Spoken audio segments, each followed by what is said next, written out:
So back here on the Iron Sights podcast, I'm here with my friend Johnny. Johnny, welcome to the show. Thanks for having me, bro.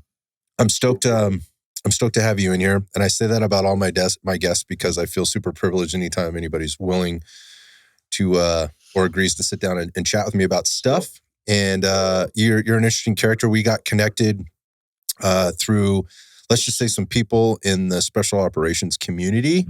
It was more centered around the strength and conditioning, also mental and let's just say psychological performance side, but we also got deep into some nutrition. Yeah. It was a really great time. Both of them were incredible human beings. Yeah. And that said, ultimately there's a few more points of connection here. The world is a smaller place than we sometimes think about it. And here we are.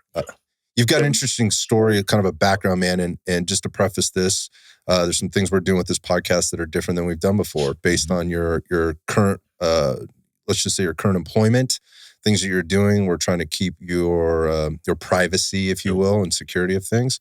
And so if this sounds a little different or looks a little different to people listening, that is why.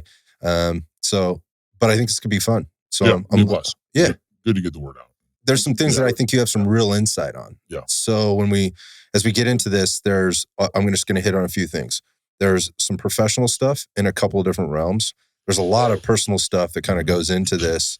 And then there's, within that perspective, you're an active guy in both of those professions at near the age of 40, which is not common, I think. And you have a different entrance into these things, which we'll talk about. It's not a mystery. We will talk about this. But anyway, man, that I think that combination of things makes this an interesting conversation, which is why I wanted to have you on the show, and I appreciate you agreeing to be here with me. Thanks for having me, bro. It'll be good because I think we don't do a good enough job as at least showing the next generation, hey, here's a good route to take. Right? Guys just get their heads down, they start freaking working, and it's like I gotta get this done. And the next generation just doesn't know, that path was even available. I've heard that a million times. I didn't know that was an option. Well, we owe it to the next generation to show them that's an option. I think that one of the interesting parts that I get from that, what you just said right there, is that there's so many people that have aged out in some of this stuff, and or at a place like where you are, where they have so much to offer and such a dense amount of experience jam-packed into a condensed amount of time. So there is so much information there to share, yet for whatever reason, it doesn't get out there. Can you? I think we're our own worst enemy because we're always we want on the team level, we want more guys. Where are the good guys? It's almost like the generation before you is better and stronger, right? So the generation coming in is like, these guys are weaker or whatever it is. Like the guys probably thought that about us coming in. But if we want better candidates, we want better teammates, we need to go out and do a better job and recruit to the right people. And so something we're constantly saying is where are these dudes coming from? How come nobody has life experience? How come nobody knows background? Nobody knows what a Phillips head screwdriver is. If you're asking me, is it the flat one or the star one? We got a problem. We got a big problem. But if we don't like the guys coming in at the team level, we need to do a better job going out and again, not plaster on a billboard, but maybe a small conversation like this where me and you are talking hey, show them there's an option and sending it to a targeted audience. Go, hey, if you feel like you got another gear to grab, it's out there, and here's a way to do it. So I think that if we want to see a change, we need to do it early. I love that. It's like a internal mechanism, but specifically, it's not coming from top down, and it's a lot to ask for it to come from the bottom up. It has to come from hopefully this isn't insulting, but a mid-level leadership to be encouraging those that are coming in at the bottom level to come in the right way and be prepared in the right way. And so that they can, when they get there, while there's always going to be surprises, you don't know what you don't know, they're more equipped to be successful, both in the short and the long term. Again, avoid mistakes maybe that could be made, or just make better decisions, more informed decisions. So many guys, at least guys joining the military, will just join and they'll just go down a route because of a recruiter and their neighbor and maybe an uncle or grandpa was like, just go do this. Well, they're giving them information that's like 20 to 50 years old sometimes. Mhm. And they're trying to help them out, but they don't know they're like giving them terrible advice. Right. So what enough people don't do is go and do their own homework. They don't go and, hey, like, if this is going to be my career, my lifestyle, they need to treat it like it's their life assignment. And people don't. They'll Mm. just go, oh, well, this guy told me to do this. So I'll just go do this. It's like, it's almost, I'll say a common thing I see with guys wanting to get in special operations is they're always building their plan B. They're like, I want to do this. This is the job I want to be. I want to be a PJ. I want to be a SEAL. I want to be SF. But I'm going to go do this other job real quick. And then I'm going to go. It's like, why are you doing that? You haven't committed to it. They're not committing, which is like, it's a human nature problem, but especially with the younger generation, like nobody wants to go all in.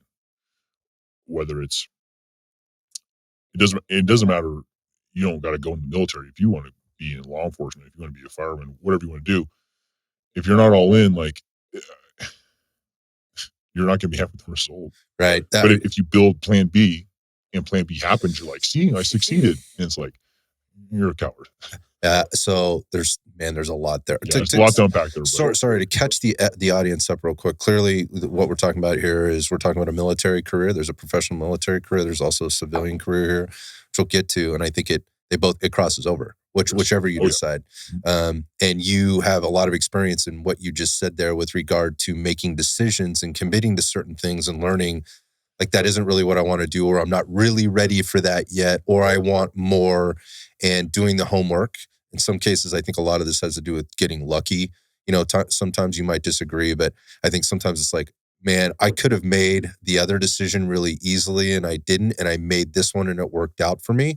But I think that's more like, because whatever decision you make, you committed to, whichever it was. So again, without confusing people, there's a special operations career here and there's a civilian career here. So let's kind of time out for a second and let's back up and just kind of talk about what we're talking about here. So let's get to know who you are, kind of what your background is, kind of where you came from and how you got to the table today. Yeah. Okay. Keep me on track. We bounce all over the place. But so yeah, I started off my career, at least my civil servant career, or public servant career as a fireman out in Stern County. And a few years into that career, I loved it. Like, I mean, it was everything I've ever wanted out of a job. It was everything I ever wanted out of coming from a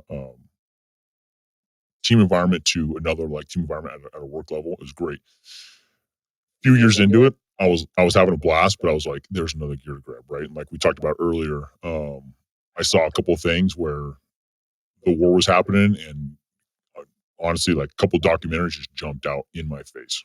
One of those being Restrepo. That a documentary changed my freaking life. Pretty moving. Yeah, that was one of the. I want to say that one came out it's been out quite a while now. If you haven't seen it, I highly recommend people. But you could be ready because it's a tough one. Yeah, it's I'll tough. watch that one with the family. Yeah, it's tough. That and the Pat Tillman story. Yeah, so I live here in San Jose, and those are local guys. Yeah, which is crazy, right? Yeah, like we're in the city that those guys came from. So I saw both of those very close to each other, and I was like, again, I love my current career, but I was like, what am I doing? Like, I need to, reevaluate some things. Trust me, being a fireman is a great career, but you do have time to go and do other things and serve your country, not just your community. It was not the popular decision amongst family, friends, and people I worked with. Talk about that for a second. Yeah. Like, what do you mean? Was this more of a political thing or just a fear for your safety? It was a fear of safety. I think it's a little bit of both. I think there's guys that don't want to see you go because sometimes it's like if they see you go and do it, it's kind of like, God damn it, now I got to fucking do something. Interesting. Crazy, right? Concept. But then definitely from the family, friend standpoint, people just don't want to see you get hurt, right? They're like, there's so many unknowns. And I will say, being from California, like, we do not do a good job as a society or as a culture here knowing anything about the military.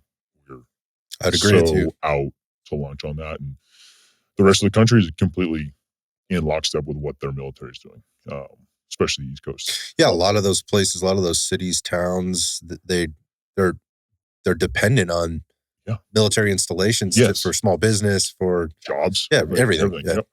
There's an infrastructure that's very much centered on it. Yeah. So I was very fortunate. I had two buddies that I, expressed this to, and both former Marines. And I was like, I think I'm going to go active duty Marine Corps. And they're like, hey, pump the brakes here real quick. You got a really good career. Okay. You got a career, you have a job, you have all the benefits. Don't walk away from that. There's another option, right? And hey, if you go active duty, you kind of you got to let that go, and you're going to get no trajectory on your path, because once you go active duty, they're going to be told where you're going to go, the needs of that branch. At the time, I had a house, I was married. Okay. I was going to attempt to start having kids, so I kind of had some responsibilities to other people. So a smarter decision was hey, if you go to Marine Corps Reserve. At the time, I went to an Anglo unit, which is a Air Naval Gunfire Liaison Company here in California, and ended up being the best thing for me. I went to boot camp as an old man. I went 26 years old, 26, 27. Okay. I was old man, but I love to work out, so I had a blast. You're just getting your ass kicked for 91 days. I did that. It definitely made some people unhappy that I left for that significant amount of time, but it opened my eyes to a whole nother world, that I wish people would take the time to get to do, because you never realize how much you appreciate the things you have in your life until you hand them over. You hand the government your schedule for your freedom, your free everything. You know what I mean? And again, Marine Corps Reserve was an active duty. I got one really good deployment with them, and then that's where I kind of transitioned to everything else. But I will say, once you've handed over, just let go of I have to control everything in my life, and I have to have these things, and I have my timeline, and I have my plan. Once you just go, I'm going. Sorry. And then once you're there, you accept it. It's pretty there's a little bit of anxiety with that, but once you're there, you're oh my God, I can't believe I didn't do this sooner. Okay. So came back from that trip, and that's where I had a blast. You said one deployment. Yeah, one deployment. Yeah, one good deployment. How long were you gone for? 6-month deployment to Iraq. Okay. Yep. What was going on in Iraq at the time? That was when ISIS was on the upswing. So they were just going through and just doing terrible things to human beings. Yeah. Which it was a good trip. Everybody came home with all of our limbs intact. So it was good. I made some great memories on that trip. Isn't that interesting? But that is the metric for success in that case. Yeah. Because what else do you have to measure? Yeah. It's in the position that you're in. Again, you're giving up your freedoms, and you do what you're told to do. Yep. But the metric for success is I didn't lose any buddies, and we're all intact. We're all still the same humans we left. Yeah. Unfortunately, physically, we lost one guy after that trip, but it was due to being young, just being a young guy, man. Yeah. So if any of my teammates do hear this, they'll know who I'm talking about. But we didn't lose him on a trip, but we lost him when we came home, just to being a knucklehead, man. But we'll talk about that, because I think that was a failure in leadership. Okay. On my at least at our small unit level. But so yeah, I finished up that trip, came home, and I knew I'd wanted to go to Special Forces selection before that trip. So I was actually training for selection in Iraq, which was hilarious. What do you mean? If you want to get a ruck in, you got to do it at 2:00 in the morning to 6:00 in the morning. Because by 7, it's 150 degrees. Yeah. And it's what are you doing to yourself? So there was a pretty slippery slope as far as my training schedule was, to balance work, team, training your guys, and then all right, I got my program says I got to get a 10-mile in, so guess I'm waking up at 1. Let's talk about the program for a second. Yeah. Right. So let's talk about the programming. Obviously, anybody that's going in through one of these processes, they know there's going to be there's obviously a massive physical component to it, and I've had a lot of discussions with a lot of really great coaches or people that have been part of this process, and they talk about a 1 to 2 year preparation to get ready for this. Minimum. Yeah, and you're talking about doing this while being deployed, and a lot of folks will just kind of latch on to some program they heard about from somewhere in some, whether it's on social media or they heard that this guy or this ex guy that used to do what you want to do, put out this program and whatever else. Where did you come into that process? Yeah. Good question. And this is where a lot of guys get it wrong. Because they'll program hop, right? Which don't get me started. Oh, right. Because that's been a huge topic of conversation. I'm gonna start breaking shit. Like the worst thing the best thing we're good at is like, oh, it just doesn't do it for me anymore. I'm gonna feelings. How do you know it didn't do it for you? You didn't finish it. Fuck. So, anyways, at the time I was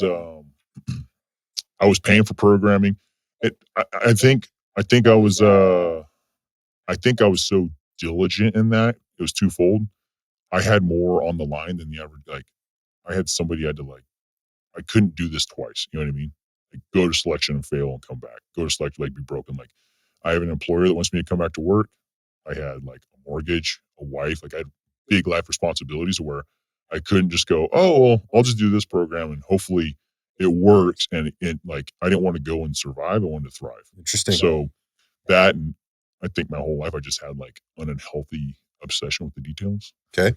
Using that quote from somebody else, but in this line of work, it really helps. Yeah, in your personal life, it's terrible. It might be a character flaw. Otherwise, in this case, it's a feather in the cap. It'll make a wife an ex-wife really quick, but but in this line of work, it's oh yeah, everything's good because I know you're squared away. It's in the details, right? You're squared away. So, I think a lot of guys will do a half-ass program because they'll maybe I failed because they blamed it on the program was overtrained me. Did you research who wrote it?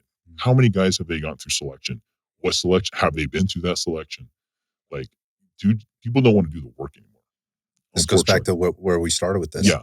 And where you listen to guys you can hear Andy Stump talk about going to buds. There's nothing on the internet. Internet wasn't a thing. There's a book. And the guy didn't talk about so now there's so much information out there. I think it's paralysis by analysis. Guys are trying to game buds. Guys are trying to game selection, buds, whatever course you want to go to. It's what if you just put your head down, showed up, and went to work? Just do it, and people they can't fathom it. It's there's no way it's within me. There's no way. It's no, it is. Just go. I have to know the exact answer. I have to know the exact and it have to be guaranteed an outcome. And that's what's funny too, is those guys get if you go to special force assessment selection, you will get personality tests while you're there. This is nothing new. Yeah, right. New. Yeah, everybody knows about this shit. Yeah. They're trying to make sure, you get your marbles up here, right?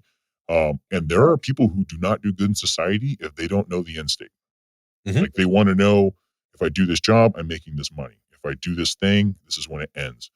Nobody rarely will be I'm just going to do this thing and hope for the best. Hope for the best. Or it's so funny too, because when I was I thought I was pretty up on, I thought I was pretty squared away on what the entire timeline and pipeline was going to be. And then I passed selection. I'm sweet, we're selected, we're good. I think I just learned some stuff about guns and I'm on a team. The Q course was hasn't even started yet. No, yeah. I look back and selection is a drop in the bucket. The qualification course on the special forces side is it's a bear. That's what we hear. It's times 100. So in my mind, I thought, oh, we're good. So looking back on that, you don't know what you don't know sometimes. And I think ignorance is bliss sometimes, but there's things you can control within yourself, your mental and physical preparation. Control that, stay within those, and just keep showing up until they tell you not to show up anymore. And people don't want to do that anymore. People are yeah, but. I'm no, yeah, but. Just be crazy enough. I don't know if you want to call it crazy or just don't care. Just show up and work. Yeah, it's relentlessly committed. It's obsessive, yes. Right? There's nothing wrong with that. There's nothing wrong with that. And people, I was having this conversation with somebody 2 weeks ago, and they're I don't know if obsessive is the best word. I'm if you obsess, I'm going to do this thing and nothing will stop me. You'll make the correct adjustments to You'll make the adjustments and get that. So people don't. Well, they don't do it. I think if people can't hang, then they'll drop out. Yeah. I use them quite frequently too. It's one of my favorite words. coming back to the people of being obsessive, committing to something, sticking through it to the end. I think, particularly in the younger generations, and I'm an old guy now, so I understand how this comes across to the young guy or the young people, and that's it's just the old man in him, and it was always harder in the past. The newer guys always have it easier. Mm-hmm. It's not what I'm saying, but what I am saying is there's a lot of fucking participation trophies out there. Yeah. And you don't have to commit to anything to get a participation trophy. Yeah, you just got to show up. You don't have to obsess over it. In some cases, you don't even have to show up, right? You can still get a participation trophy if you were just kind of around. And I think that speaks to kind of what you were just saying right there, and why a lot of people just aren't cut out for doing hard things because they weren't conditioned to do hard things at any point in their life. But coming back to the programming piece and just getting fit, you were planning on going to selection, so you knew you had to put in work, and you were doing it on deployment, which is tough, or could be tough with all the things you're trying to balance. You also mentioned this other job thing, right? And all the stuff with the fire service that you're going to have to go back to. How does this play out for you, man? So you do your deployment, you come back. Is at that point your commitment to the Marine Corps is going to be over, or is that dependent on whether or not you get through the Q course? Yeah, it's a funny story. So now, or selection, sorry. I don't know. I know now the Marine Corps will allow you as a Marine to go to special SFAS. If you pass, then you'll come back to the Marine Corps. You'll go back to your unit, and then I believe they'll let you go back to the Army. I didn't do it that way. I had like a year left on my contract, and I kind of saw the writing on the wall. Like, my leadership was changing. A couple guys were getting off my team. It just wasn't going to be the place for me. And one way or another, you needed to get out of there. Yeah, okay. Yeah, and it wasn't being a Green Beret. Like, I loved my time there. I'll always love being a Marine, but like, my time was up. Time to move on. And so I went, and at the time, I won't say his name, but he's like, "Hey, I know what you're going to go do. You need to pass. Because if you come back and you're not, like, it's not going to be good. Life's going to be hell." And you'll talk to guys like in Ranger Regiment or like other competitive branches or teams. Like, you don't want to try and get out of the lobster tank and have to come back in. It ain't going to be good for you, dude. So I went, and again, I'm a National Guardsman. So when you go, you have to try out for that specific state. Okay. So we call it like a tryout. The real term for it is Special Forces readiness exercise, I believe. I might be getting that wrong. A readiness evaluation. But it's like a 2-day, like, hey, show up. These are the metrics you need to hit, and you're evaluated by a cadre. You're boarded at the end, and if you got what it takes, then you're brought on to the unit in a trained team capacity. And it's like, hey, are you worth spending the money on to send there? So what are these metrics? Are we talking like fitness, psych probably in there? No, a little bit of psych, but yeah, no, it's really like it has changed. The one I did was like 2.5, 3 days, or at least it felt that way. The metrics are, you'll do like your basic Army PFT test. So 2-mile run in under 13:30. Push-ups and sit-ups, 2 minutes, push-ups, sit-ups, which I don't know the numbers right now. To be competitive, you want to be in the 80s and 100s. Oh, everybody, I guess another thing drives me crazy is everybody asks what's the minimum. That shouldn't be your fucking question. The minimum? Like, really? Right. But there is a minimum you need to hit. If you want to be competitive, you need to be in the high 80s, 100s. Some dead hang pull-ups. You need to be able to do like a 40-foot rope climb. And then we do a 5-mile run and a 12-mile ruck. 5-mile run needs to be sub 40 minutes, and the 12-mile ruck needs to be sub 3 hours. 3 hours is a cutoff. I want to say at the evaluation, you get 45 dry, which is it's extremely light. When you get the selections, it's going to be a lot heavier than that. Huh. Like double. Yeah. So, but those are good metrics. And the problem is guys see like, oh, I'm going to go do this. And they try to train all those metrics in 90 days. And they usually show up crushing 2 of them and then just ruining themselves, right? Where it's like, hey, people don't have patience anymore, especially when it comes to working out. Shit's a marathon, man. It Yeah. is. It's a marathon, and like we can get into it too, but like just being disciplined with like your food, your sleep, your training. Like you can't do the job if you just work out when you have time. You don't eat right when you have time. Like no, you know you're on the road. Mhm. You're gonna make the food. You're gonna carry the food. Like if I'm flying coast to coast, I'm in an airplane 5 hours that day. I'm carrying 3 meals with me. Right. Call me a freaking nerd. I don't care, but I'm not you. Right. You know, like eating a donut, you know, or whatever you're gonna find at an airport.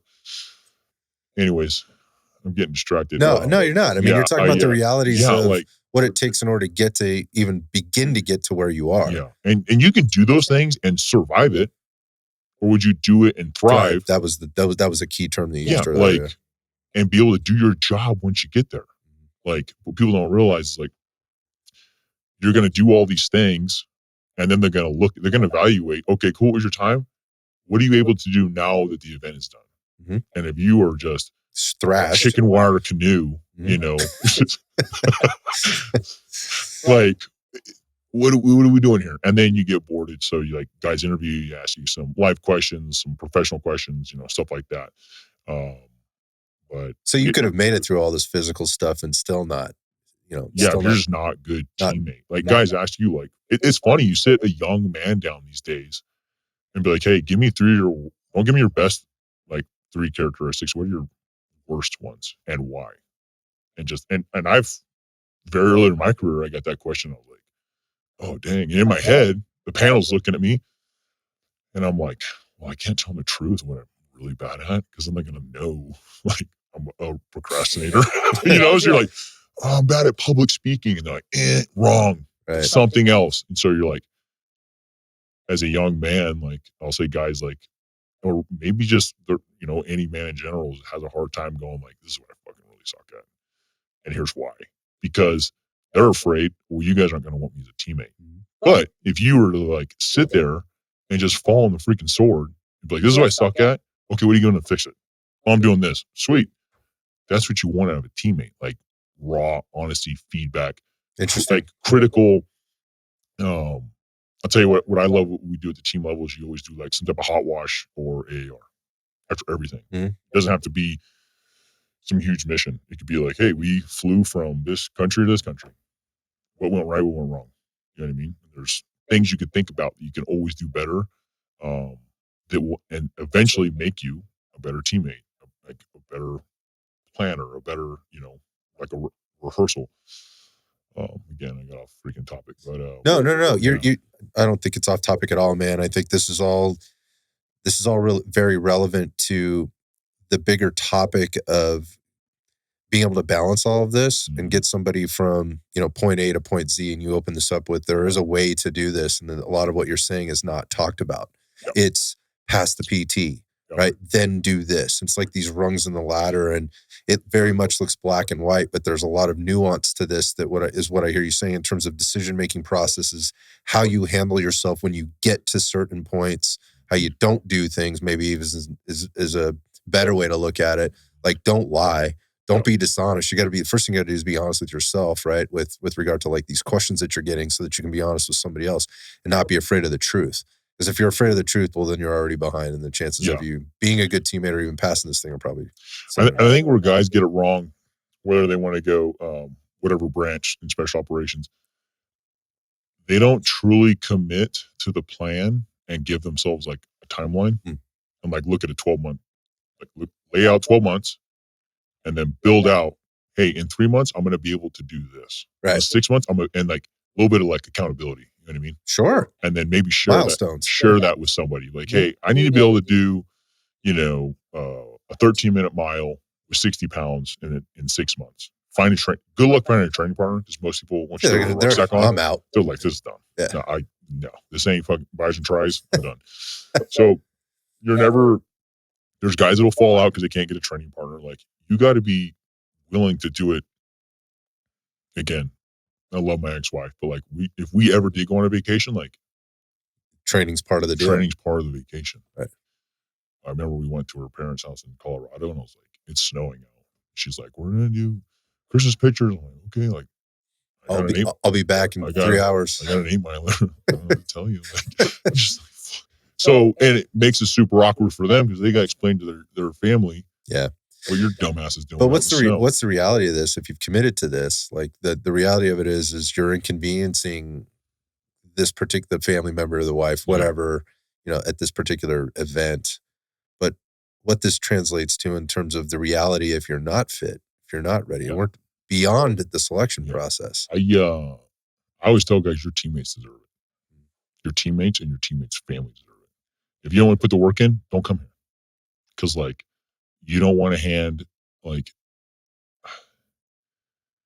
you don't want something to happen to one of your boys because you couldn't do the fucking job physically, right? I think everybody has an incredible amount of mental capacity, whether they know they do or they don't. Like humans have a great coping mechanism. Like brain's a different thing. The brain's a different animal, right? Like, sure, how they come out on the back end of that may not be like Fair enough. Well were they prepared. I think everyone can cope with what they get, like in the moment. How they come out the rest of their life is going to be up to them and how they process that whole thing. But physically, like, at least me at my levels, like nothing's ever going to happen to my teammate. It's a bit more black and white. Yeah, like because my shit wasn't together. Yeah. And I came from a wrestling background to where it's a team sport, but it's not. Mm-hmm. So it's like individual commitment in order for a group success. Because like you don't get to wrestle with your teammates. Your teammates go out and watch you. And you get 6 minutes to put points on the board or not. Or get points off. Or not. And your whole team watches. And guess what? They know what you didn't practice that week. Or what you didn't do. What you didn't do. And they know what, they know how you're spending your day at school. Like, are you running before school? Are you running after school? Are you coming to practice early? Are you staying late? Are you doing drills? Like, so to me, it's like, I would never want my teammates to be like, oh, fuck. Look, I wrestled, man. There's no participation awards on the wrestling mat. No. Like, and everything in life is easy after wrestling. Everything. I would agree with that statement in a lot of ways, and that it prepared me for a lot of things, unknowingly, certainly at the time. And I wasn't the best wrestler there ever was, but damn, did I learn some lessons, and most of them were just because I got my ass kicked. Yeah. It wasn't the wins. Mm-hmm. It was the losses or the tough training days or the making weight and things like that. Cutting weight, working your ass off, training, going to a tournament, and then getting your ass handed to you and being like, it doesn't matter how hard you work, dude. The enemy always gets a vote. There was a time where it was my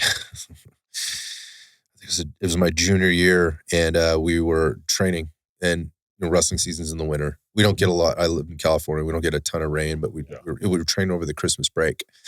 And over the winter break. Yeah, it was Christmas, New Year. Yeah, there's a winter break there. And we went out, we ran this trail, and we got back in. The coach had this van. It's like 7 or 8 of us jumped back in the van. We were running this trail, and we got in, and there was like one towel, right? And so everybody's like drying themselves off, like at least getting the mud and stuff off. Man, I took that thing and I was wiping myself off. Well, somebody had run through some poison oak, and it was all over that towel, dude. Yeah. And it wrecked my first two meets of the season. And so basically the wrestling had been taken away from me. Yeah. And despite the work. And I mean, I was the favorite, right? And all of those things. And I was the starter, I was the favorite in the league and all that stuff. And I had that taken away from me. And it crushed me. Yeah. It crushed me. And again, was that a bad decision? Could I have known whatever else? No, but I did learn. Maybe I couldn't have avoided that. Maybe I could have. But what I learned is what it feels like to have shit taken away or not be there for your team. That was just one stupid, small example. Yeah. But that was just one of the things I learned on the wrestling mat, and not being able to go out there and compete when I knew I could have beat those guys. Yeah. Hands down, I beat them the 2 years prior, or whatever. And how to deal with that on the back. Yeah, and deal with that on the back. Especially as a young man. Wrestling. It's high school. Yeah. It's not. Well, at that moment in your life, it's everything. It's not a battlefield, that's what we're talking about here. Yeah. But it did prepare me for some things. But that was a dumb story. Now I'm getting off track. Coming back. Okay, so obviously because of where we're at right now, you get through selection, right? Mm-hmm. And then there's this long process of going through all the training and the process that happens after just being selected. Yep. Right? How are you balancing that against all the other things? Because you mentioned before, you went in a different path than most people. And what I mean by that is usually a full-time career Yep. person that's gone in, person that's gone through this whole process, whether they sign up for it or they were in contract for it or not, whatever, they've got through it. And then it just kind of like, this is what happens. Like, and it's Yeah. all laid out for you. I've never heard of anybody coming at it from the route that you came at it from. Can you just talk through that a little bit? I'll say a lot of older guys that should go this route and will probably be super successful don't, because they just see like, I'm gonna have to walk away from all these responsibilities, and this is gonna crush me, right? Which it. I tell you what, once I like told myself like this is the route, I will do this at any expense. Like I don't my civilian like whatever it is. Things kind of started like falling into place. Like things started leaving my life, and things started coming into my life. Um, it was a really hard balance. It's pretty. I'm not gonna lie to you, it's exhausting. But like, if you truly want to do this, it's just another mechanism you need to figure out in order to do like. Hmm. I was never gonna look back on my life and be like, I didn't go do this thing because it was gonna be challenge. It's gonna be Too hard in my hard. personal life. Too hard. I'm like, really? What? Like, all this can be figured out. So what I'll say with that is like it takes a lot of over communication. You're constantly explaining to people in your personal and professional life, like, hey, I'm going to do this thing. I remember, I won't go down this rabbit hole, but I remember interviewing for a certain place and be like, if I go do this thing, I'm gonna be gone a lot. And if I'm successful, I'm gonna be gone even more. And they're like, thumbs up.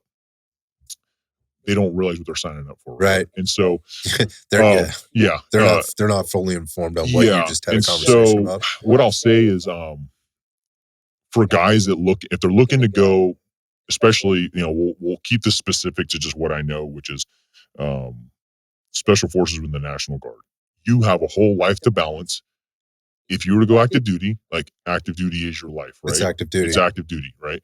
And you can be a guy that has all those things and go active duty, and like you can bring your wife and kids with you. You can change it, like you can move them to where you're at. You don't have to worry about your civilian occupation because you don't have it anymore. You have this thing.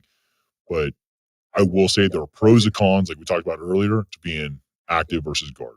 I get a lot of flexibility to go do a lot more things, um, as far as places we get to go and think opportunities you get to jump on.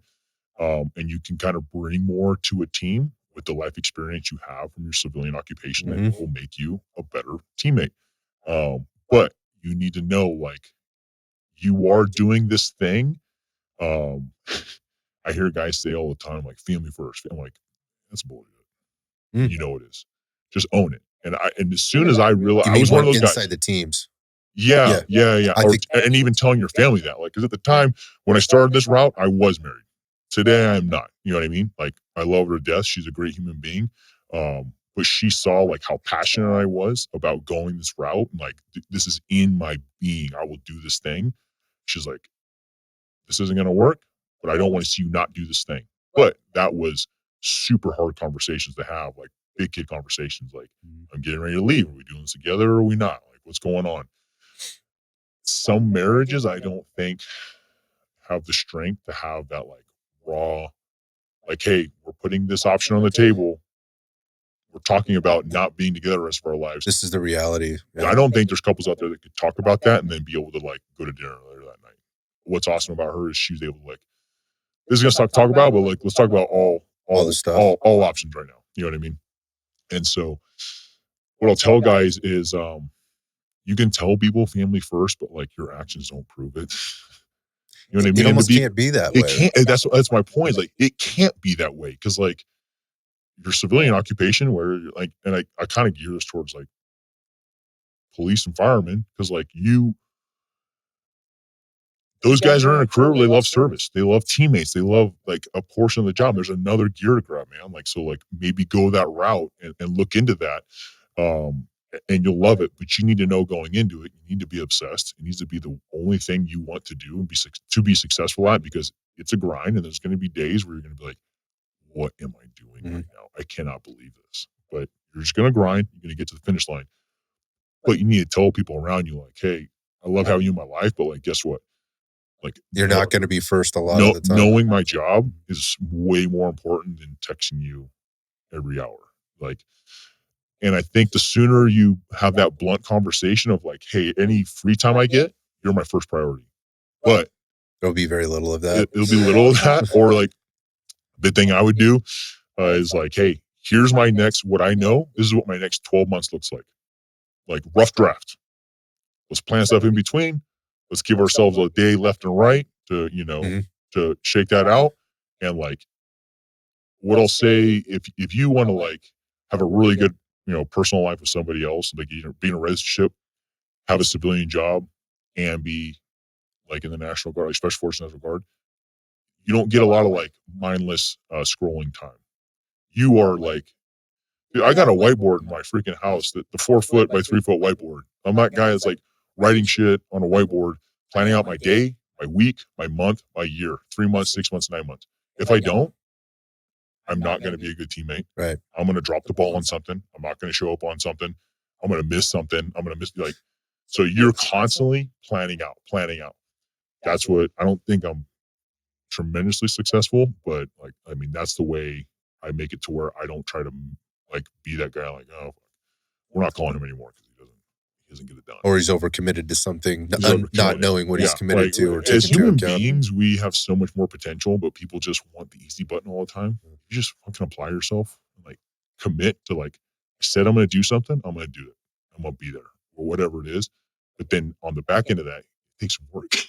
Like you got to plan it out. You got to be able to like have a pace plan, right? Okay, if I can't do this, I got to do this. I got to do this. So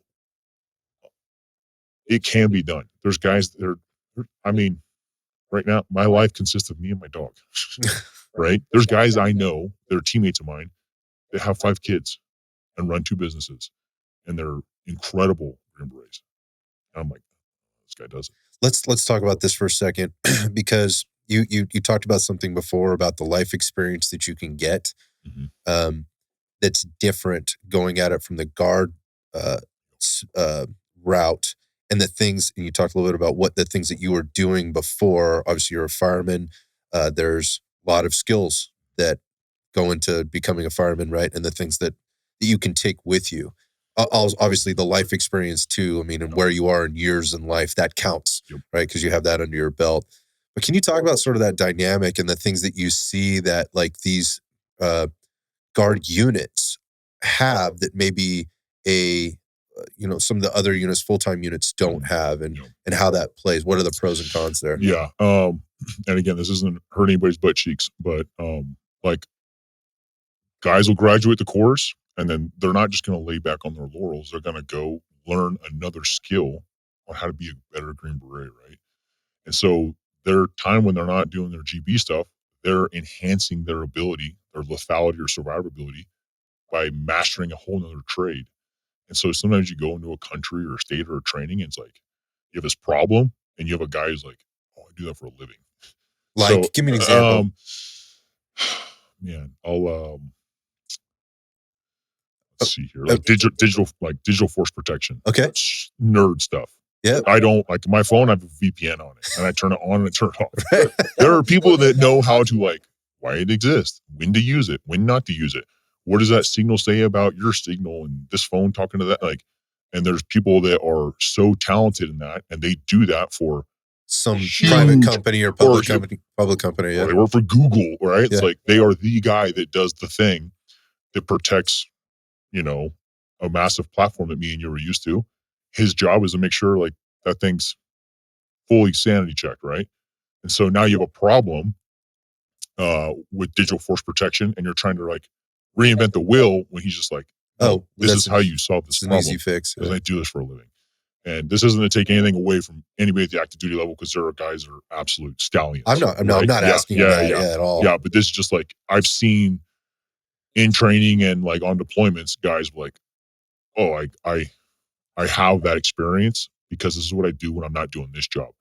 And again, there's pros and cons to like being, do you want to be, like we talked about earlier, you want to be 1 inch wide, and like a mile deep, or a mile wide and like, and there's, and every problem set there's pros and cons to that, right? Like, being a paramedic in like some bad, like not great cities to live in has lent me some great experience. So when I do go to these other countries, it's like, oh man, I see this all the time in the street. Cool. You mean just helping out in being Like, in being like a mentor or being able to literally get hands on in a situation at a yeah, level that somebody that's been trained that doesn't have the kind of reps you had, say on the mean streets of whatever department you're working yeah, at, yeah. wherever you are outside. I think a lot of it's like we just like you said the reps, like you see it so much, and you're like, oh yeah, well that's that type of drug. So there's train deployment, Yeah, train deployment. yep. Versus that's the military. And in the deployment, you could see any number, volume, density of things, frequency, depending on what type of deployment that was, where it was, what who you're working with, what you were doing. Versus you're working as a firefighter, let's say in in some like major metropolitan area where you see gunshot wound, heart attack, like Yeah. choking, gunshot wound, stabbing, car accident, all that stuff. You All could the do time. that could be one day, Yeah. kind of thing. Yeah, rinse and repeat. Yeah, Yeah. and so by the time you get there, you just like this is Oh yeah, this it's is like doing your laundry. yeah, this is another day. Cool. Yeah, Um, got it. yeah, and I will say what's cool about this community, and I say this across all spectrums, like special operations, is like guys are constantly like, okay, I did this thing, I'm gonna do something else. What do you mean? Like, they'll make it to a team and they're like, I'm gonna learn like I'm just gonna learn something new. Like that people are like, it's almost like it's a group of guys that can't sit still. Mhm. So like they did this thing, they're on a team now. It's like, you know what? I'm gonna get into business, or I'm gonna learn my fourth language, or I'm gonna like Mm. become a commercial pilot or a private pilot. Like you just have people who almost can't sit still and they just always want to like enhance. So I just had this conversation with the next team guy very recently, and we were talking about this. We were actually talking about how his path went, and that he got a degree, a bachelor's degree, in while he was in the service. And it was because he had this time. He had a little time because your deployment maybe have a little downtime, and you could plan out to your point, like, oh, I'm going to have these few weeks here. This is an online class, or these I could book my classes, or I could do it a certain way in order to get through this. But part of it is what I'd asked him about more specifically was what is the percentage of team guys that actually get a degree while in that actually take advantage of that opportunity, and versus not, and the reasons why. And a couple of things were, I think he said like the graduation rate, like at once somebody had been into a program was like 60%, which is really fucking high. That's higher than a lot of universities, right? Yeah. So, and the other part was, of like the 40% of guys that do this, sorry, that was another, it's a rough percentage, but of the 40% of the guys that enter into these programs, like 60% of them complete it and walk out with a degree. And I go, man, what is that? Why is that? Is that just the OCD high achiever guy, or is that's just who you have, and that's the nature of the beast, or is it because these guys, what he explained was, I think it's because guys are a little older, they have a little bit more on the line, they, their average guys are in their 30s, not in their 20s, and they have these other things outside they're thinking about. They're thinking about family, they're thinking about their career outside of things. I don't know. What's your take on that? I think, from my perspective, I think it's along the whole course of going through the pipeline and then getting to a team. Like you're constantly getting refined down. When you go to selection, you have this huge group of dudes, 400 freaking people, way too many people. And at the last day, there's a fraction of that. And then you go to your first phase of the Q course. And there's a bunch of dudes, smaller. Phase 2, smaller, right? And you make it to a team and like I think it's the exposure. You're finally getting exposed to like a true professional.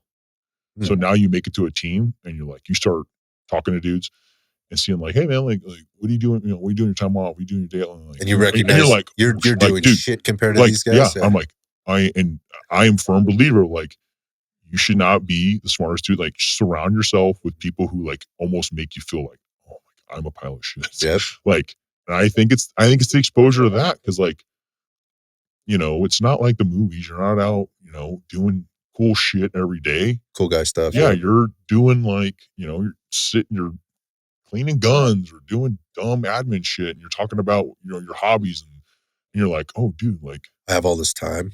Yeah, like this guy does, he has like, and we talked about it earlier, the guy that, you think you skydive a lot. This guy's like, oh yeah, I got 11,000 jumps. You're like, oh, what? Like, oh yeah, and I work for this company. And you're like, okay, I got up my game. Yeah. Like, holy, like, you're constantly exposed to people that are like pushing the bar, pushing the bar, pushing the bar. So I think it's the exposure to that the guys are like, I gotta get my degree. I gotta do something. I got like my teammates are crushing it right now. I think it's the exposure to that because like I'll tell you right now, over the last 3, 4 years, like I've had like, oh, I'm gonna start heading this way. And then like I'm on this team and like, oh dang, barrel, and like ping pong over here. Like I met somebody, awesome opportunity, jumped on it, and like just changed the trajectory for the next 6 months. Something that I would have never fathomed as a possibility. So I think it's the exposure to that. The guys go, I need to step it up. What do you think? Well, I mean, maybe a little bit different perspective coming from the fact that this is a guard based team, and these guys already had all this other experience in doing whatever it was that they were doing or currently do when they're not, specifically being deployed or whatever. I the question I guess is what did you what are do guys gravitate towards one or more things, or is there like a trend here? What are you being pulled towards? Like Yeah. what's interesting to you, and how's it being influenced? Yeah, that's a tough question. I mean, I would imagine like a lot of this. Here's what I see. I'm not getting pulled. Let me say this before I forget, because this is going to leave my brain. I'm not getting pulled in one direction, but what I am is like, it's making me take like a big pause and go, damn, I'm not even like, I'm not even close to my potential. Seeing what, and so that makes me like pause, stop, go to the whiteboard. What am I going to do? Mhm. So it's more like a reality check of like, this is where I'm at. This is what everyone else is doing. Man, what could the possibilities be for me? I need to go and like reevaluate how far could I take this thing. Hmm. So it's not even maybe one skill or specific task or type of employment, but like just opening up like behind the curtain, like, dude, I'm not even scratching the surface right now.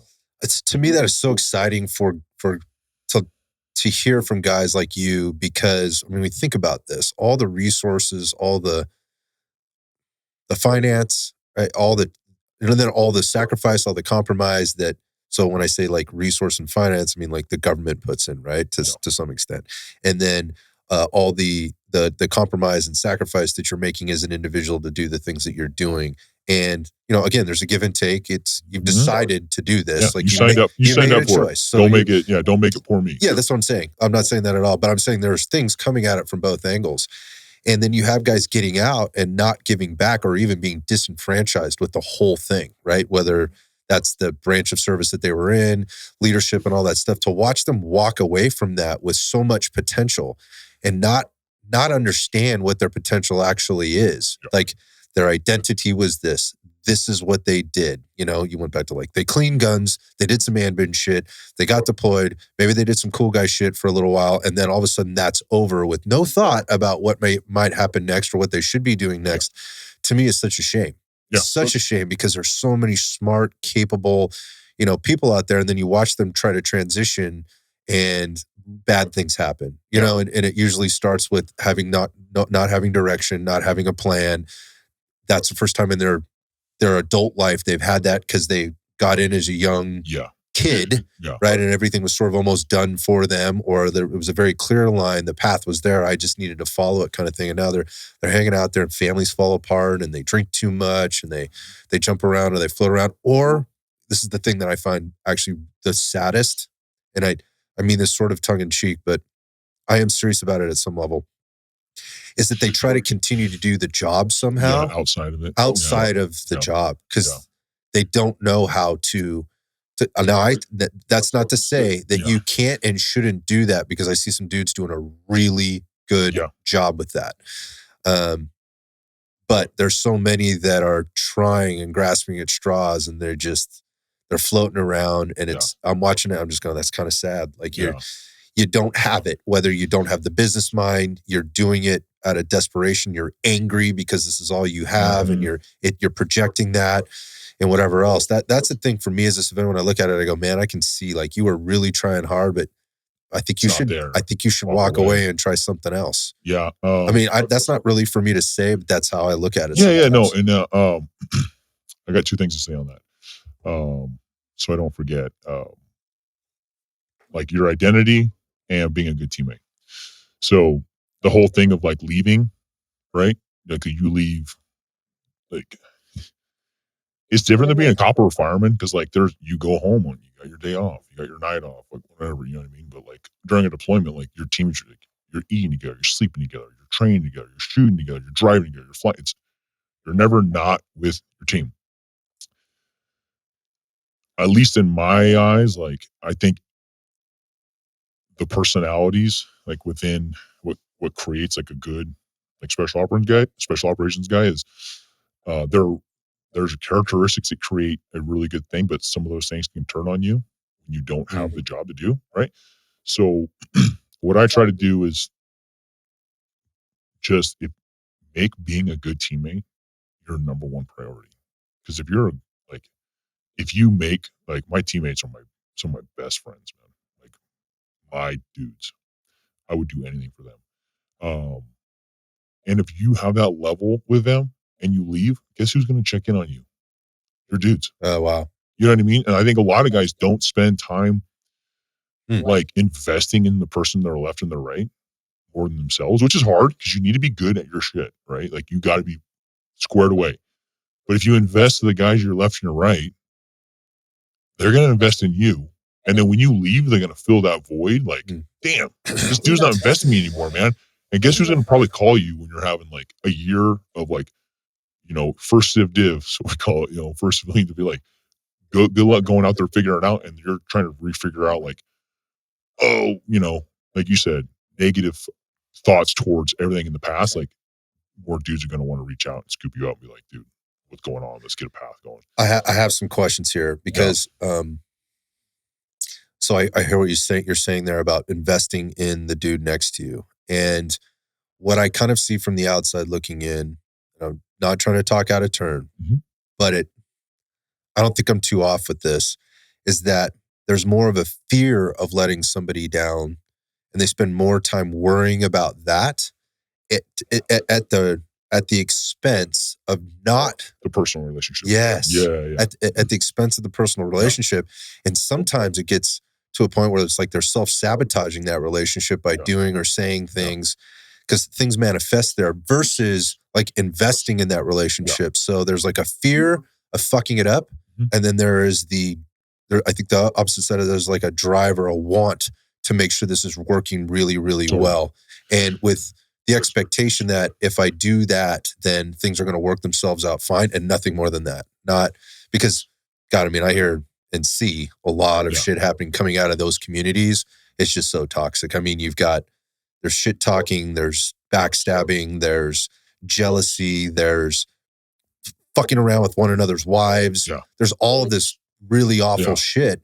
And if it was more of what you're saying, does that stuff happen? That's the question that I have. I'm not expecting you to know the answer to that. But and I think I can uniquely answer this across all three domains, or like fire, law enforcement, and military.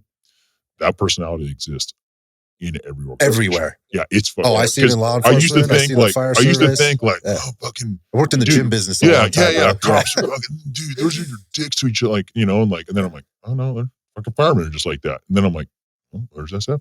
Well, guess what? There's SEALs like that. There's PJs like that. I think that personality type comes from, I think you do need to have a certain amount of ego to do the job, to put yourself out there enough to like believe in yourself. Like, I have, you know, these capabilities within me to go do this job kind of thing, especially through the selection process. I think sometimes the ego, you know, like that book, Ego is the Enemy, like you need to be able to keep it in check, right? But to answer your question, that exists. It does. But this may not answer your question, but what I have done is like, trust me, I've been that guy where I'm like, fuck these dudes. Like, and I just went and I was doing something, but I was like on my own. And I was just playing this negative thought pattern in my head that didn't exist. That's human nature, right? Yeah, we like to fill in the blanks. And make up the story. Like we don't know what to do when like it's all peace and quiet, right? Like it's like, oh, shit's going good. And like you see waste somebody like kind of like, that's humans, man. It's human being. It's a human problem, man. Yeah. But the problem is you take that human problem and you take with people who might have a little supercharged ego and a little bit of confidence and like, It's like, oh, I'm gonna show them, right? I think the way to solve that and to take it away from like, I'm gonna become so good, I'm gonna isolate and do this own thing. Like, at least with me, the way I do it is like I involve my teammates in everything I do. Like, and at least the ones that want to, not everybody wants to come work out with me. I guess Not that's the everybody, thing, probably, right? yeah, like it's, but like I go skydiving with my teammates on our time off. When we're in the course, like it, and I say my teammates, these guys are my best friends. You know what I mean? So like, I purposely put them in my life all the time Outside of work. outside of work, so they see. And I'm going to counter. I'm going to kind of like go against what I'm saying here in a second, but so they can see like, hey, is there an anomaly there? Is this dude off? And give them permission. Like, hey, if You I'm okay? a bubble off, dude, Yeah, you okay? you better speak up. Because and I'll say this to everybody out there for like law enforcement, firemen, military. I've been to way more funerals than I have retirement parties, and I'm fucking done with it. Like, we are incredible human beings, and dudes just take that way out. It's like, how can you say you had all these great friends and no one caught that? You're kidding me. I actually have heard, I've heard a few people speak about it personally, like in front of them. Like when I say that, I guess like be there, and I've listened and other things, maybe through a podcast or read through a book. And as guys go through their process of healing, which usually starts with a hitting rock bottom, whatever that is, and some pretty harrowing, awful stuff. But they had to get through that to then be in the position that they're in to either help themselves, and then in a lot of cases, these guys help other people. Yep. That when they get into the process of healing and kind of unpacking it on this sticky web, or let's just say unpacking that that 5-pound box that's now filled with 10 pounds of shit, and they're trying to clear it out so that they can manage things a little bit better. They realize that there were other people near them that were having the same issues, and they never said anything, which brings up this whole. So now they want to go out and help that dude, right? But they're not ready yet. In a lot of cases, in some cases, they're pissed. They're like, "Wait, you were going through the same shit too. You saw me, and you didn't say a word, right?" And there's resentment there at the beginning. I think a lot of guys can get through that, but it's like, wait. We were all dealing with the same shit. You saw me, and I was going through this stuff, or I had that gun in my mouth that night, and you didn't say a word that you were feeling, because I thought I was totally different. Yeah, I was the only dude. I was all alone. Man, I just freaking love my dudes. I make it a point to where it's fucking awkward. Like, I will, and I think a lot of guys never know anybody suffering because they're like, I gotta be a cool guy. A cool guy shits for the movies. Like, honestly, like, dudes in this line of work, they're all the same freaking monkey. And it's a monkey skill. You just have people that like have a passion to serve this country with their brothers. And like, you're gonna potentially let that guy, you're gonna lose that guy because you don't want to have an awkward conversation. Just have the freaking conversation, dude. So I've had guys before look at me like I'm fucking crazy. And I'm like, hey, cool, just put it out there. Like, I'm here. If you want somebody to call, dude, I'll always answer the phone. Whatever. Yeah, fuck you. And I'm like, cool. I know for sure, like, you're going to be just by that reaction alone. Yeah. You can tell by the reaction alone. And it's guys, it's kind of like you don't want to be a buzzkill, but I'd rather be a buzzkill for 30 seconds than be at your funeral. See your kids grow up without their dad. But man, I was going to say something about committing for your teammates. What else were we talking? Oh, being your identity. Man. Yeah, you mentioned that. Yeah, like, when I'm around my family, I don't talk about. It's nothing secret. I'm just like, I'm not going to show up and just like, let me vomit on you about this stuff. Where you been, what you've been doing. All let's talk about freaking, like, I don't like, something's going to like, they just don't want to know, like, every time you show up, you're this billboard of like, oh, here comes, the heavy crazy uncle. You know what I mean? Yeah, the heavy. Like, so I challenge dudes I know to like, don't let this be your identity. Go find something outside of this. So it's interesting. Go find something. That's the contradiction in what you said. So yeah, and that's where it's like, going with, like, you spend time outside to spend time with the guys that are on your team to show them that you are squared away and that you are level, and also check in to see where Yeah. the things might pop up. But you're also saying like it's important that you get away from work. Yeah. And when you're not with those people or you're not doing that thing, to have another friend group, to have family time and to all that stuff. How do you reconcile that? So, man, I think it's important that I'm all about bringing families together. Because if you bring families together, you're not going to do work, especially if the wives are there. Like, they don't want to hear it. You know what I mean? So, like, if you can get out of work and then do something together where you're like, and again, like, I hate to make this like so dark and gloomy, but like, you don't want to meet a guy's wife at his funeral. Man, I think it's really I've like done that. here Like, you and go. like, Here it's with just, you go with maybe being afraid that it's getting a little awkward. But yeah, but it's like this is real the shit, reality, dude. This right? sucks, man. Like, guys don't talk about this shit. It ain't the fucking movies, man. Like, and there's incredible human beings doing great things for this country, and like oh shit, like you get there and you're like, dude, who's the family? Like, no, that's not the pro answer. Like, and not only that, you should not be making first contact at the freaking burial site. Like, I grew up in the fire service where a guy, like, if he got hurt, hurt on fire or diagnosed with cancer, like, he had a uniformed guy in his room until the day he passed. And you know what that lets the family do? Like, oh, we can go home. Gives them a break. Because guess what they're not going to do? They're not going to leave their loved one there. By themselves. Right. But if you're like, hey, we got two guys here in uniform. He's good. With him, he's good. Go home. Go shower. Go eat. And they're like, dang, okay. It's like, I will say I see like a little bit of that like going away.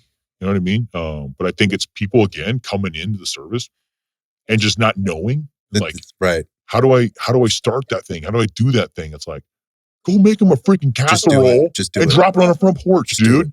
Yeah, like, just do it. So many people want to have selection. They want the answer. Like, oh, I'm going to do this thing, but like, is it okay? What would you want? Yeah, what the fuck would you want? Right. Dude, like, I think we just spend way too much time together across all services to not have your families dialed in, to not have like, dude, you're going to leave this earth and you're going to leave them with a bunch of questions? Come on, bro. Like, do the work, do the homework. So going back to your question, I think don't let it be right. Like, have something outside of it. Like be a good family man, be a good baseball coach, be something that like to where, because when you walk away from whatever line of work it is, dude, they're going to rub your name off the locker and you ain't. Right. Just another dude. Bro, you're a dude. You're just a dude when you're there. And now you're a dude that guys are like, oh yeah, those boots, you throw them away. He hasn't been here like a year. No one's going to like, they're not making a shrine for you. If you have something along the way, I think it helps you keep that reality check of like, I need to check in with reality and family. Like, because as you know, probably like you get down the rabbit hole, like super obsessive or passionate about something. People in your personal life are kind of like, I'm not going to call, like, he's busy. He's busy. So guess what? All your family stops calling you, like, because they just don't want to bug you. Not that they don't want to talk to you, but they're not going to interject. So it's like, if you don't have something outside of that, you're not going to, and again, your personal time's out there, like your scrolling time on whatever Instagram page you're on, whatever. If you're going to be doing both, I think you have a healthier outcome on the back end, right? But yeah, I don't think enough guys do that to like not be that thing that they used to be for the rest of like, that's a miserable existence. Go do something else. Well, it's also an impossible existence the way I see it. Yeah. That's who you were. Yeah. No, it's not even who you were. It's what you did, which is now part of who you are now. But and it's okay to go do like, what's next? Yeah, just go crush life at something else. What now? Man. Yeah. And also don't expect to be successful at those things. Like, and I think that's another thing that I see, like a lot of young, there's men and women in this conversation, talking about family or talking about fire service, LEO, military. I think, people get into it at a certain point in life. You had already had a few years under your belt, right? Yeah. And so there's a little bit of a different perspective coming from that. And then there's also been the back and forth. And I have to imagine, like, being in the guard and doing some of it sometimes, and then having the opportunity to get out of it for a little while. And whether you like it or not, have to be Yes. completely switched off from it because you have to focus on this other job, this other thing that you're doing. There's got to be an advantage to that at some level. But there may be some, and I think maybe I alluded to this before, there may be some cons to this, when it comes to team life and team duties and things like that. But if everybody's doing that, on the team, then everybody can kind of relate to that. It's not one guy who goes away for 6 weeks and then he comes back. It's, everybody's doing and understands what that process sort of looks like. But there's some advantages, I guess, is what I'm saying. There has to be some, but there also maybe has to be some cons that come into that with regard to doing the job. And I don't know, what can you say about that? You lose continuity. You lose, like, if you're not together every day, like in your normal guard schedule, as a team, you'll train, a team can train as much as they want, so you could be training, throughout the entire year, right? Blocks of time. You can make those times super concentrated, and then you're not seeing your team for 2-3 weeks, and then you're going to see them again for another 3 weeks, and you're going to see them for 2 weeks. And you get a lot of freedom at the guard level to work as hard as you want and enhance like lethality and survivability of your ODA to be mission ready at like all your metal tasks now, mission essential task. But yeah, I guess, because I can't speak to it. I haven't been on an active duty like from full time. Yeah. But I would assume like there's just like you're in lockstep, right? Guys are showing up to work every day. Like I would assume it's all like going to the firehouse. Like I see those guys every shift. Like that's my thing. Like I know, like we're snapping a pop in on a fire or a good call. Like we're not talking because we got so many. It's like a dance, right? It's just it's like we're just going. So I would assume like it's a trade-off between getting people with like second and third jobs and life experience that can enhance a team, but then also like not being working together every day, you might have to like knock some rust off on some things. But man, for somebody who, I feel it's an incredible opportunity for somebody who feels like they got another gear to grab, and they're like, man, many times I've had guys come to me and go, I wish I freaking served. I'm like, go fucking sign up. Oh, I got a family. I'm like, okay. And, like there's these opportunities out there. You just got to hunt them down and you got to find them. And I'll say this right now. You got to want to do it.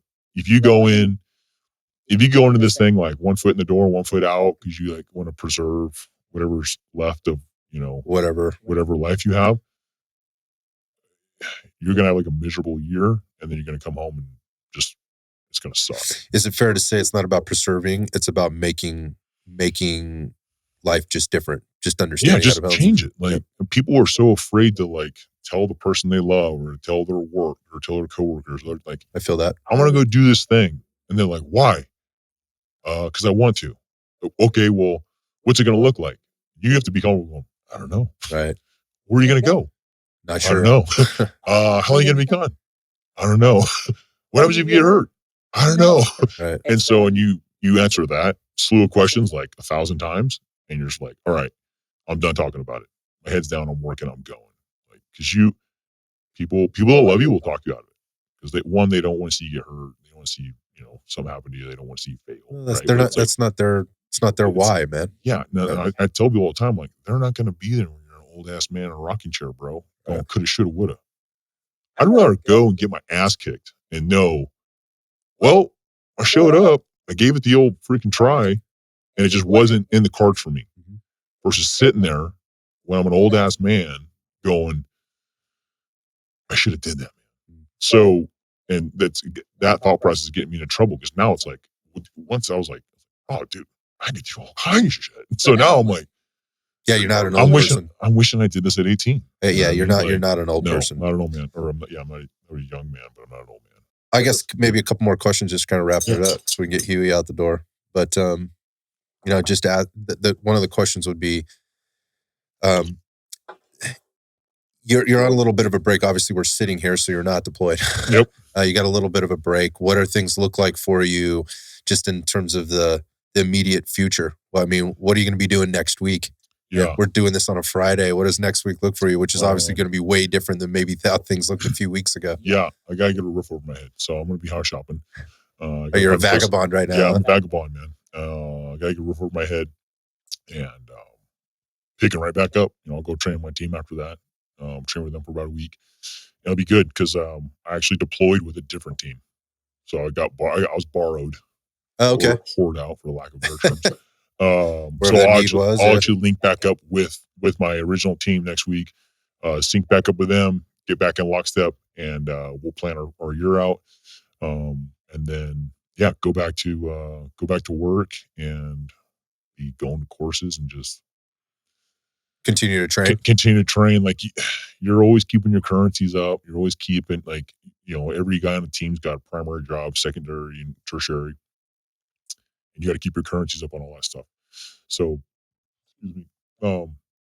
My whole year consists of staying current, going to team training, going to new courses, and doing my normal job. So Yeah, your yeah, normal yeah, job. yeah, So I normal was kind of job. was getting Yeah. at it. So So yeah, back to the firehouse. yeah, back to the Fire stuff in firehouse, the and community. it'll be great to see the dudes. Like I just went and saw them last night, and snuck in there for dinner, and it's honestly, I'm super fortunate that is my other I was gig just gonna say, because like, it's a whole other team. So I need that. Like I need that in my life. I need to be around the fellows, and so it's awesome. Like I've been gone a good chunk of the year, and come back, and it's like didn't miss a beat, and that's feels so good to come home to that. And I'm super fortunate that I work with guys that get what I do. They're like, dude, the only bummer is you're gone. But when you come home, like I get no flack for that's it. awesome. Like, yeah, it's like we're just mad at you because you're not here. Yeah. But like, dude, when you get back, we're gonna crush it. So, man, I just challenge dudes out there to like, if you're not stoked about what you're doing, or you feel like you got another gear to grab, go freaking grab it. At least entertain it, because you're gonna kick yourself. You're an old ass man for not going. Oh, and I'm talking to dudes that are sitting out there in a squad car working midnights, going, I like this, but I want to do something else. Go try it. Do it, dude. I think it's great advice. There's been a lot of great advice in there. I think it sort of feels kind of weird as people have been like languishing over the last couple of years for a lot of reasons, right? I mean, one of those was obviously we had the whole lockdown thing and things got really weird and it changed a lot of things for a lot of people, me included. I mean, certainly life's a lot different now and I couldn't have predicted or projected any of kind of where it is now compared to what it was before and what I had planned to do, right? Or where we kind of the trajectory we were on. But also like you know, the the 20-year war sort of ended. So there's a lot of people out there that I want to say they may be lacking a little direction and trying to figure out what's next. Guys that are in, guys that are out, right? You guys are in like, well, what am I doing now? I'm kind of hanging out. It's not the same. It was high speed for 8 of those, 15 of those, whatever years. And now it's like, the getting good. I'm trying to figure it out now. So there's almost a little bit of languishing there and not making decisions and being afraid to do stuff. And then there's folks that have made decisions and maybe they're not the right ones, or maybe they weren't fully committed to the decisions that they made or fully informed on the decisions that they, on the reasons they made the decisions. And they're again in this caught in this like vacuum of like, what am I doing right now? But I think that advice is super important. And that is, there's this whole thing about like, you're either moving forward or you're moving backwards. That standing still is just getting ready to move backwards. Yeah. Like you're just in neutral and you're going to let gravity. Yes. At some like, point, gravity's going to lean into something. There it is. And the sooner you lean in and go, oh, you're going to find out real quick. That didn't work out well for me. Okay. I'm going to, okay, cool. Like, dude, adjust fire. Like, sidestep, like, I don't know, something, but I think it's paralysis by analysis. Yeah. If I just sit here and I just think over the next year over how to handle the next week of my life, it's like you just spent 12 months figuring it out 1 week. Like, again, I think it's the human psychology. Like, people are so, this is definitely a trait I had till I realized it about me. Like, you're paralyzed by fear. What happens if I don't make it? If I can make it, go back and do it again. Like, get back on the horse. And people don't want to, people want to like, again, we talked about this in the beginning. They want to know their end state. And every time I've known my end state, that thing sucked. You know what I mean? Like, oh, wait, I knew it was going to happen. I did it. I got what you said I was going to get. And I'm like, here we are, and you're surprised. This is it. Yeah. It's like, dude, go do something where like, I can't tell you the look on people's faces. When you're like, I don't know how long it's going to take. I don't know where I'm going to go. I don't know if I'm going to be successful. I'm perfectly fine with that. I'm okay with it. Yeah. Like it's a little bit freeing. And they look at you like you're a freaking psychopath. It's like, dude, it's awesome to just like, kind of like go all in on yourself.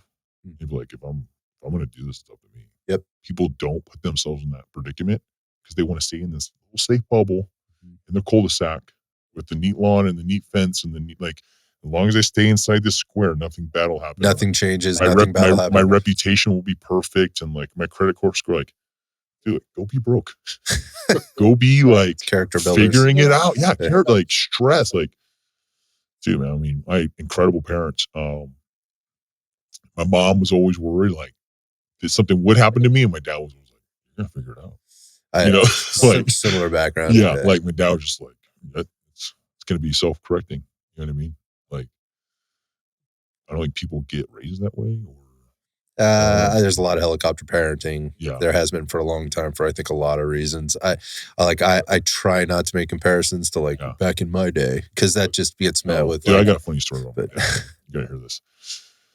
I was in high school and way too cool to listen to my dad. I had a broken gas gauge on my '89 Chevy.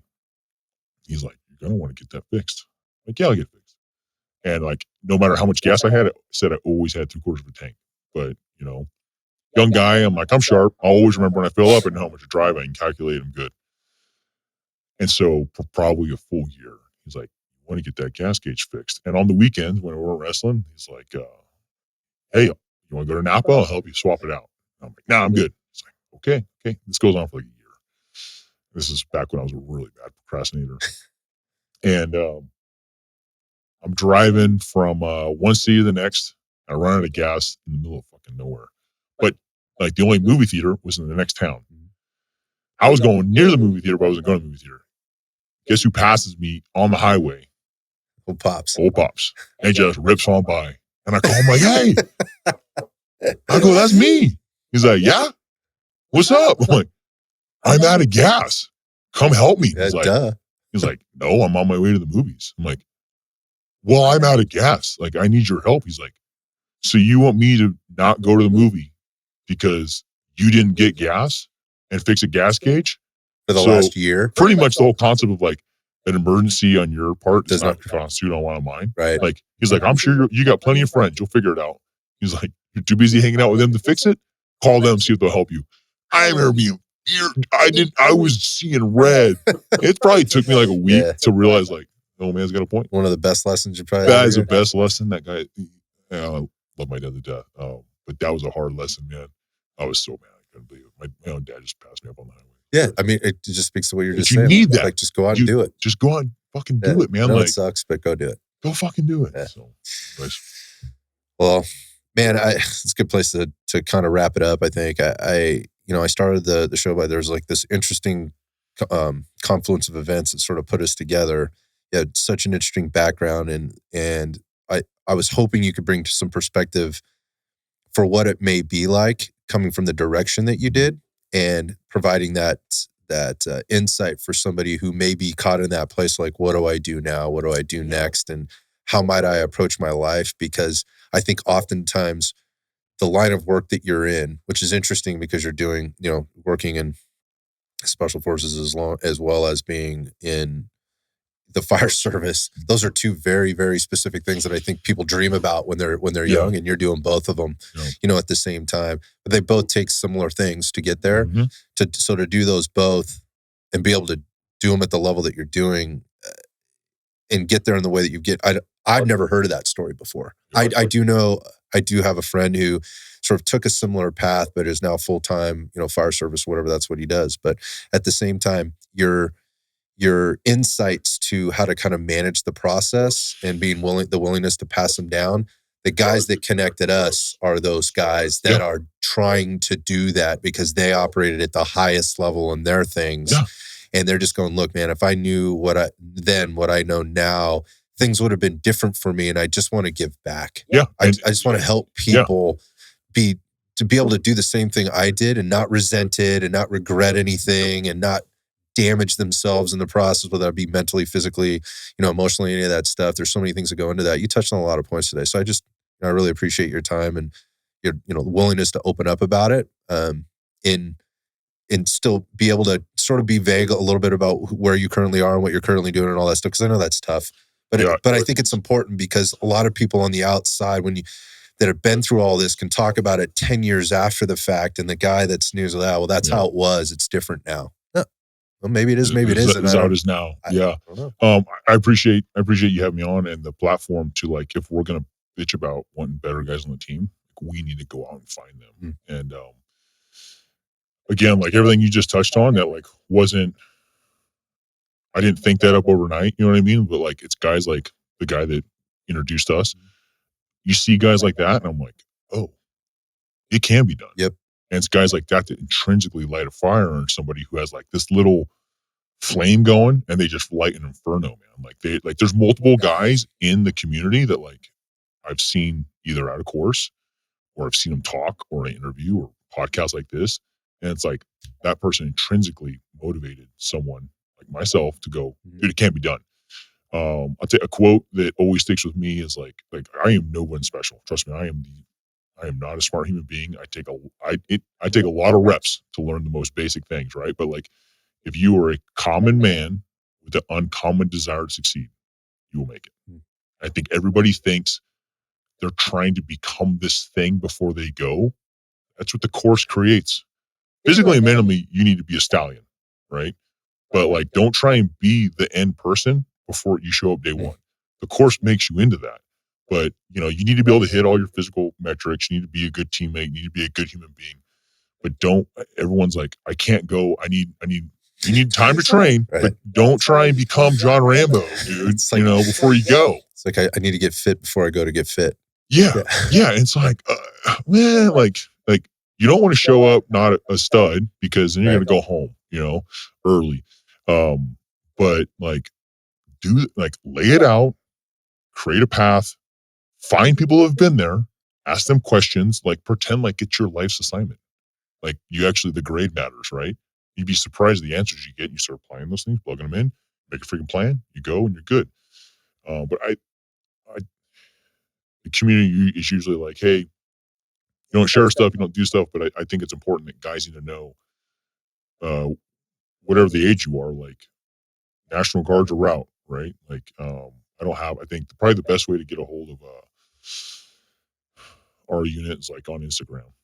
California National Guard has an Instagram page. If you search it, it'll probably pop up. But like, we hold tryouts, I think every 60 days. Show up, see if you got what it takes. And it costs you nothing. Just show up and work out for 2 days. What's the risk? Nothing. What, your pride? Just get out there and do it. So yeah, guys aren't too stoked about talking about things, but at the same time, if we want more dialed guys on teams, we have to go out. You got to change your recruiting style. You got to change your audience you're targeting, because obviously we're getting guys that play Call of Duty. That's what I hear. Yeah, and they show up and they're like, I need to work. They're surprised. Yeah, what is a rucksack? What are we teaching them? Yeah, it's like you're showing them. They just see the end result, right? They don't see any of the work that goes into it. And honestly, I would recruit to like every high school and college wrestling team if I could. Like, just, I hear you. Those dudes will just show up, shut up, put the work in. Yeah, it's not. I mean, schools are starting to, I forget where it was. I think it's San Francisco, where there's some schools up there that are not allowing military recruiters onto campus anymore. Oh, so what I mean? So it's not going to get easier. No. You shouldn't expect with that stuff to happening that you're going to get better qualified people somehow. Like, somebody's going to have to do the work. And people, like, this information isn't going to fall into a guy's right. lap. Yeah. Because like, especially in California, like the flow of like military information doesn't happen. East Coast is a totally different monster, and like, they're living in those communities. So if we want to find better dudes, you want a team full of stallions, you got to go out and like get the word out. So I appreciate it, man. Yeah. Thanks for sharing your story, and thanks for the message. And like I said, this will, you said at the beginning, if this can sort of help somebody through that process, like it helped you when you heard things for the very first time. That's the whole point of the show, man. Yeah. So Spread the word. yeah, appreciate you, man. Yep. Thanks. Thanks, brother.